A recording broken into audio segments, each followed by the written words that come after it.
Seriously. Yes. Hey, Yeah. everyone. It's hard not to laugh when you're talking to this guy, Ethan Azarian. But hi, my name's Mia Park, and this is my interview series called In Response. Interviews with intriguing internalizers. And I am just checking make sure I'm connected with my Bluetooth. Sorry about that, guys. Yeah, and so in interviews with intriguing internalizers. And an internalizer is someone who processes the outside world in really interesting internal ways. And I am so fortunate enough to interview my friends and my family from around the world to check what their external experience is like. Today is May 22nd, 2020, and we are still in this global pandemic of COVID-19. So I want to see what's going on there in the outside world. And what I really am curious about with these interesting people is what's making them tick on the inside, what's making how they're responding internally. So today I'm like so especially excited for this one. This is Ethan Azarian, ladies and gentlemen. And Hi, everybody. Good hi. luck.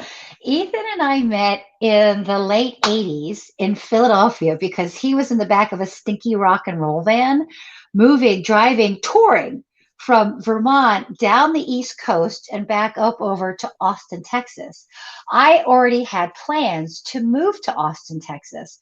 So these guys, it just the fates. I don't believe in coincidences. So that's how I met this guy playing in a broken house in a sketchy neighborhood in West Philly, stomping around in the dirt. And then, like later that month or next month, I ended up moving to Austin. And then we've been in touch ever since then, haven't we, Ethan? It's been wonderful. Oh, Yes. yeah. Well, it was a You- big moment in my life when I moved from Burlington, Vermont to Austin, Texas. I was like a pilgrim. It was like a epic trip for somebody at my tender age of 25, 26. Meeting anyone we met, and then when you moved in, that sort of finalized our friendship. And so I oh, have for fond sure. Yeah, Oh, that's it's great. So Ethan, I of course have left. I'm in Chicago now, and Ethan has become one of Austin, Texas's mainstay artists. He's a fantastic musician. Well, like I said, I met him on tour, so I've always known him as a musician. But like the painting is just wonderful, and so we've kept this relationship actually through the vehicle of arts. Really, I mean, we're friends anyway. But because Ethan would often tour with different bands, or one time you did that, you were just like with yourself painting and playing acoustic guitar, yes, and you I took. did.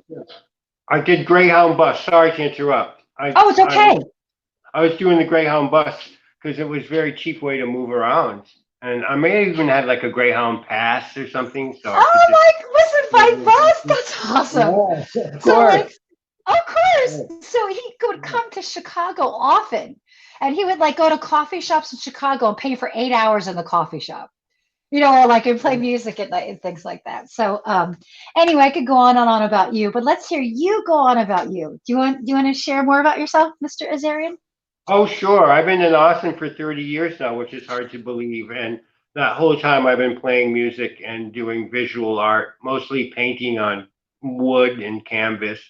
So at this point in my life, I've gotten pretty good at both music and art. And along the way, I did some good work too. But there's some years where I was kind of checked out and still doing art and music, but I feel more positive towards art and music these days, especially in the last 5 or 6 years.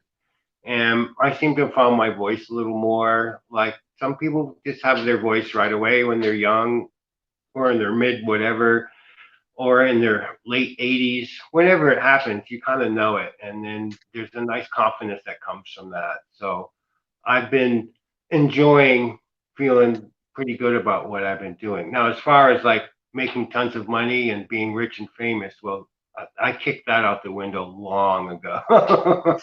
And you're I mean, still at your art, even though you know you're not going to get rich and oh, famous. yeah, yeah. I'm happy in my mediocrity. I'm happy in my obscurity. I mean, to some degree, I'm Oh, always thinking about, well, what if, you yeah, yeah, know? yeah. What else? I just turned the lights out. Sorry. But it's Yeah, so much seriously. bigger than Yeah. that. Yeah, because there's always the voice that goes, well, you're not contemporary, or you're not cutting edge, or your songs are like for first graders. Whatever it is, your own personal dynamic, you have your own Achilles heels about what you do artistically. So we all, probably most of us have that, and I'm no different. But I just keep soldiering on, and like I said, I find myself in a pretty good place these days, all Mm. things considered. That's awesome. You just like opened a huge artistic can of worms, which I think is awesome. Yeah. But I want to, if I let me kind of get my house cleaning done, if I may, because I like to ask people I interview first about. You are in East Austin, Texas right now, and I'm curious what's going on in the outside world in time and space right now for you, and then your internal responses to what's going on outside. Well, East Austin is, I'm about a mile from downtown, so this whole area has been really gentrified in the last 3 or 4 years. It's really been maxed out. Like people are building houses over here. There's all Oh kinds of stuff. yeah, It's it's it's like the new hot place to live, the new zip code, fancy zip code to live in. And right. I moved here 20 years ago, so it was just starting to get gentrified then. So I've kind of witnessed this whole gentrification here, and with mixed emotions like anyone would have. Oh, the old neighborhood, and then, well, in some ways it's better, and then, oh, my taxes, the usual stuff. And I don't want to be a complainer, and I would say I'm part of the problem, for people who've Mm. lived so many years, and then I moved over here, and now I'm complaining because other people are moving over here. But I You kid, really, right. As I get older and more feeble, and these young kids move in and they're and you have partying, a kid. You they're kids. Yeah. $500,000 houses. Like what? Who are these people? But you quickly realize the folly of that, and everything is just, and you would relate to this. It's just finite, and it's just momentary. I'm just here. I'm glad that I experienced 20 years on living in this house and being in East Austin, and it's all going to come to an end at some point. And I may move back to Vermont or might get hit by a truck, but either way, it's all just temporary. So all the people who are moving here, it's just temporary for them too. Either the Mm. neighborhood backwards in a sense or forwards, or richer people move in and kick these rich people out. I don't know. I mean, it doesn't really matter. I've just To answer your question, I love being here, and I like seeing the changes because some of them are really positive changes, and I realize the folly of getting too curmudgeon about it all. So Mm. I think that yeah, certainly a lot of changes. So what's your, well, you already shared a little bit about internally how you're responding to that. I love your really kind of like accepting view of saying this is temporary because everything's changing, especially with this pandemic stuff going on. It pressures everything to change even more, our reaction and all that stuff, right? Is there anything else you want to say about like how you're internally reacting to what's going on outside? yeah, I feel pretty. For myself personally and my family, Melissa and Francis, I feel pretty positive. But I think it has to be qualified by realizing that there's a lot of people out of work, and there's a lot of people who are suffering because of this, and people are dying. So it's so different for everybody, and it's really like you hear all these stories, and even your peers, of people who are able to get unemployment, or people who are suddenly don't have rent money, Mm. or people who did get unemployment, or people who are less affected. So it's kind of all over the place, and I feel a little nervous about talking about it. But personally speaking, um, I'm used to staying home, so this is not much of a departure for me, and I'm able to really probably work a little more on my art than I would with the distractions of going out. Austin's a very young town, so it's always something to go see and do at all times. And as an artist and musician, there's always that little underlying pressure. Oh, I should go see so and so's art show, Mm. like just to sort of keep your finger on the pulse of what's going on. And now with that not happening, because all the bars are closed, there's no art galleries open. It's really like, wow, it's kind of like Memorial Day weekend over and over and over again. So for me, I've been lucky, but I don't want to sound like, oh, this is such a great thing, because it's God damn it, it's not. People are getting sick, and Yeah, people are getting sick. So you're like one of the people I I could know who, too. I'm sorry, say that I again, said please. I could too. I mean, Oh no one yeah. knows. Yeah. I So mean, you and I could have it and not know too. That's the kind of amorphous, strange thing about this. I'm curious though about So you're one of the people I know who is a living, existing creator, meaning like you don't have to try to be an artist and you don't have to try to do anything interesting. You just are. Like you're one of those people that just breathes creativity and art. So I'm wondering how, like, is your music or your painting changing based on what's happening now with the pandemic? No, not at all. Mm. It never has. I've never worked from like when I paint, I don't look at things and paint them. It's just sort of in my imagination. And the same with songs too. If there is a correlation between what's going on now and whatever songs I happen to write, it would be subtle and I might not know. And that's definitely on the subconscious level, yes. Okay. Safe thing to say, yes, but not obvious. I'm not writing a song with the word virus in it or anything. In fact, I'm not even writing now, which I Mm. kind of take time off. I practice my guitar all the time and I sing and play in the house often, which is my therapy.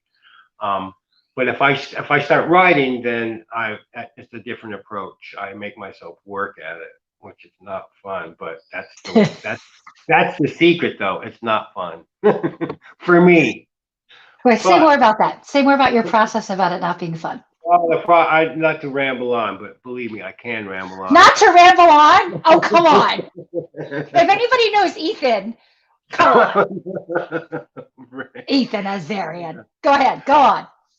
So the process is really cool. Is easy. I get a clock and I play for an hour a day every day, and then the songs start to come slowly, like maple syrup, Vermont. You get all this sap, and you boil it and boil it, and you get this little. So You after are a week, sappy.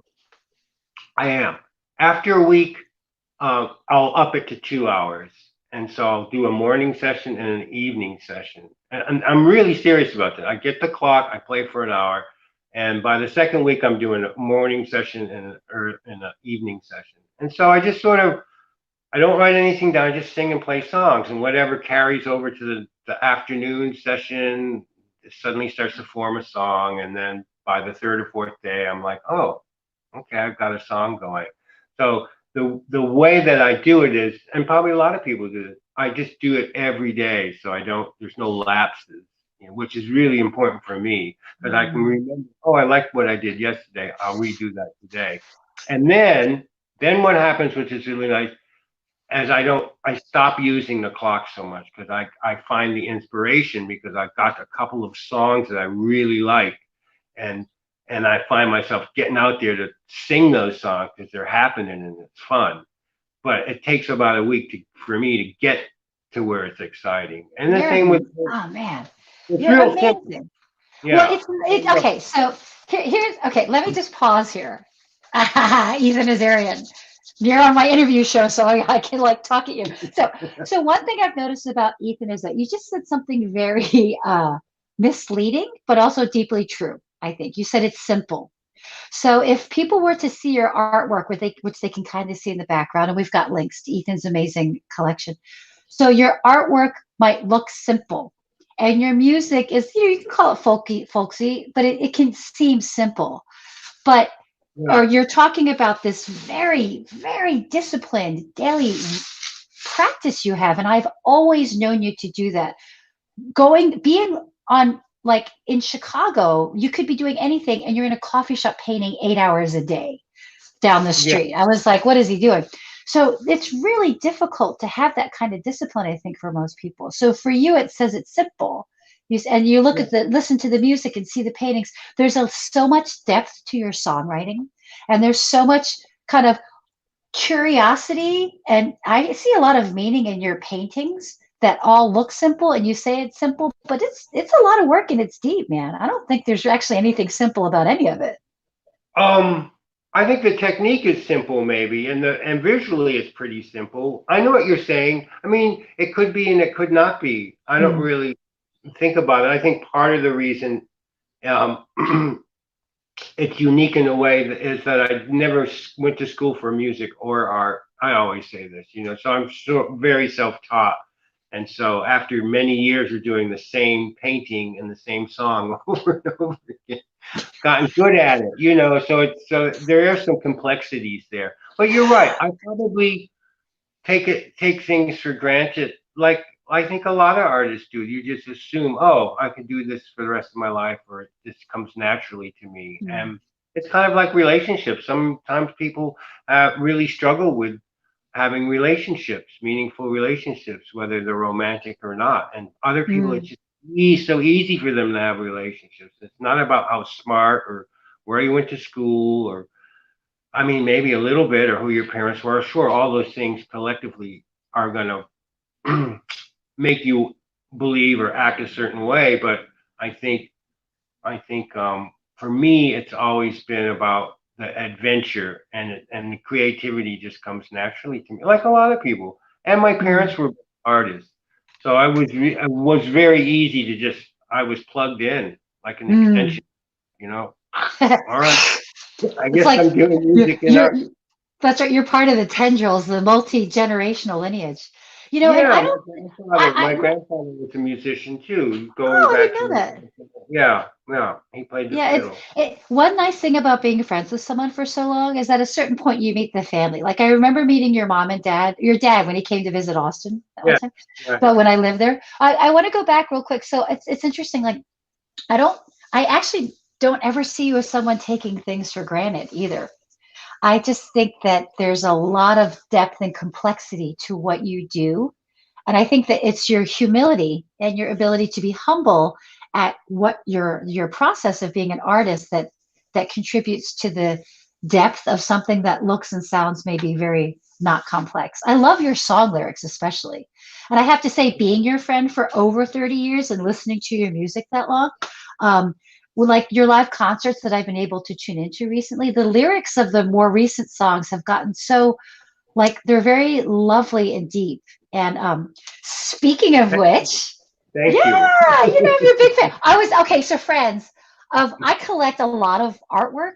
I have like over a dozen, maybe dozens of Ethan's artwork. We're talking from like 1992 up until Right. now. So Early every time, 90s. Yeah. yeah, I was going to Austin twice a year for the last 2 years, and every time I went down, I tried to bring some. I've got artwork from his son too, No, Francis. I'm happy when you come down. That's why I've been picking you up at the airport, because you might come and buy something. It's just really See how he does. of Ethan, will course. you? Yeah, will you honor us with the song? I know you wanted to Oh, share something with yes. us. I thought you'd never ask, right? Oh, Ethan wanting to share music? What? I love it. um, well, this is a song I've been working on, and that I would like to send out to all the kids and parents who are at home schooling their kids or hanging out, because we're having a lot of time with our kids, which is awesome, I think. It's trying and it's difficult at times, like anything would be if you're all in the same house for day upon day upon day. But I'm lucky enough here in Austin that we can walk to the park, so that's pretty safe feeling, and we're wearing masks. We go to the park. This one's called The Little Kids. The little kids, they know their ABCs, and they're driving their parents crazy. Let's take 'em fishing, let's play hide and seek. Oh, you little kids, you know we love you so. Out on the playground, they're all pulling hair. Back at home, ice cream and apple pie. Time to brush them teeth, time to get to bed.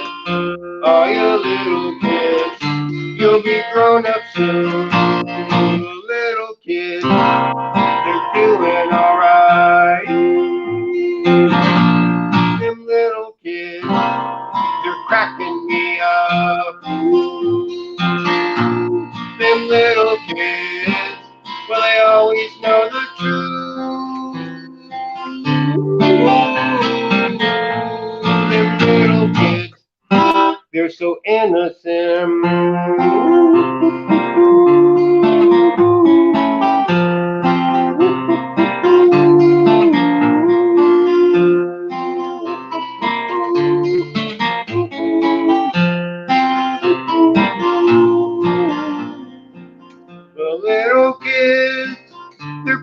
playing in the mud. Are you little kids?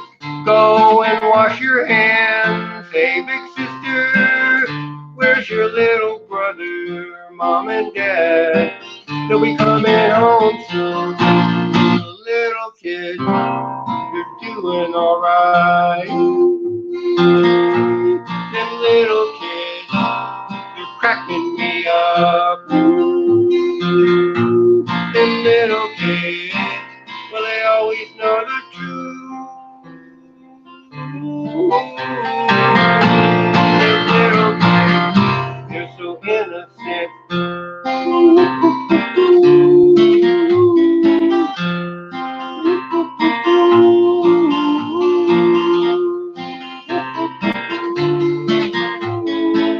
The little kids, they know their ABCs and they're driving their parents crazy. Let's take 'em fishing. Let's play hide and seek. Are you little kids? You'll be grown up soon. Are you little kids? You have to pay all your own bills. Are you little kids? Maybe go to college. Are you little kids? Coming back and visit me. Are you little kids? You'll be grown up soon.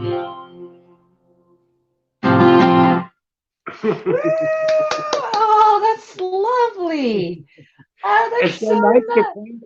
It's so nice to play for somebody because I've been doing these concerts on Wednesdays, and it's just dead silence afterward, right? Because you're in Facebook world, so you're playing away, and you're like, "Wow, I really rocked that song," and it's like dead silence. So I Not can even actually, crickets, right? Yeah, I know. It's well, maybe sometime we'll do this format and like we'll have a concert or something. I can have up to 6 screens on here, so we'll figure it out. I'd love to do that. Sure, Yeah, do it for cause, maybe. yeah, for a good, of course. Yeah, sure. Oh, excuse me, hold on. Pardon me. Sorry. So the thing with Ethan and I is that we're both Jabberwockies, but also Ethan and I have known each other for over 30 years, and there's so much to talk about. But as far as this little tiny blip in time and space, we're at about time. But do you feel like playing one more song to sign us out? Yeah, I'd love to. I'll Oh, send good. this one to you. Oh, Maybe I'll do the werewolf song, which okay. is always. Thank you, Mia. That was fun. Oh my gosh, always. I feel like we just got started. I You know. It's a good thing we stopped, though. I think. you have to tell your whole family I said hi. Of course, I will. All our old friends from Austin back in the 80s and early 90s. So nice to see everyone somehow. Well, you know what's really cool is when I've been playing on Facebook, my in-laws who live in Tasmania and Yeah. Australia, they're having lunch so they can hear me, and Mhm. then old friends like you are in Chicago, and a lot of people from Vermont are watching now. I mean, a lot of people, like 5 or 6, but old friends from Vermont are friends of friends. It's really nice, you know. I think my mom saw me play the other week, you know. So it's like Oh. when I play my happy hour at the hole in the wall, it's like there's 6 or 7 people there, right? And that's it. That's all. But now that I'm playing to maybe 30 or 40 people, and it's all over the world. So it's pretty Isn't cool. that? I'm I telling know. you, there are some cool things that are just surf. Yeah, I Yeah. feel you, man. I mean, I think I would do a live broadcast out of the studio once a week, in addition to playing on in bars when they finally come around to that. Nice. Anyway, well, my house is a shaking. The bank's got my money. Jimmy, get your gun. Sally's going to college, and there's hillbillies in them hills. Levy got the break, the rain with the cats and dog. The wind got his whistle out.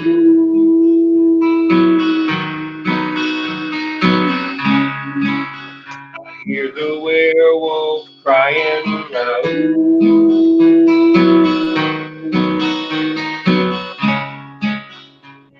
He doesn't have any friends.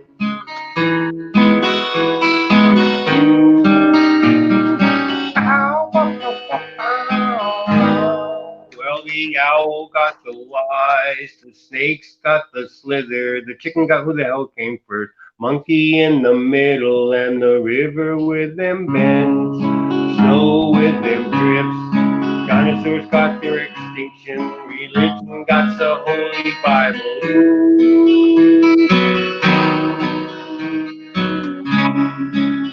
I hear the werewolf crying out.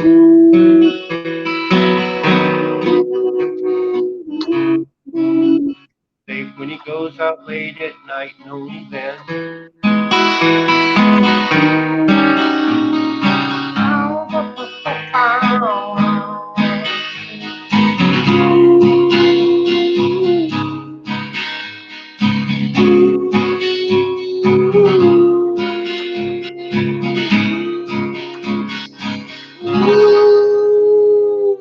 Well, the Arts loves a good renaissance. People are dear to their cultures, and life's got its depth. I'll see you on the other side. My house is a shaking. The bank got my money. Jimmy, get the gun. Sally's going to college. I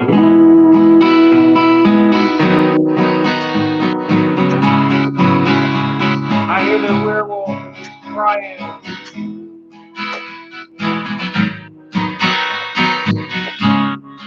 Feels like he's been unfairly judged out.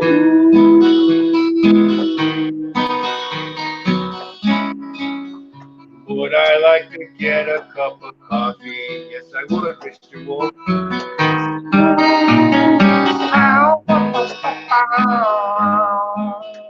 Well, molasses got it slow. The fish got the jelly. The ice has got the cream.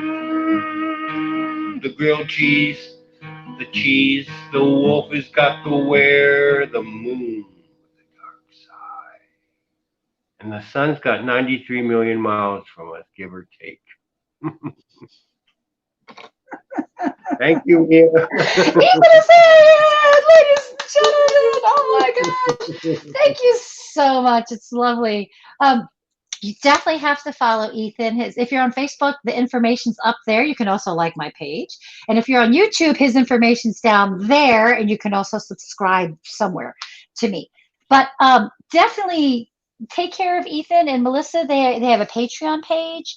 They are both artists. Melissa is a wonderful boutique artist herself, and both of them, their artwork, their expression, so colorful and vibrant and life affirming.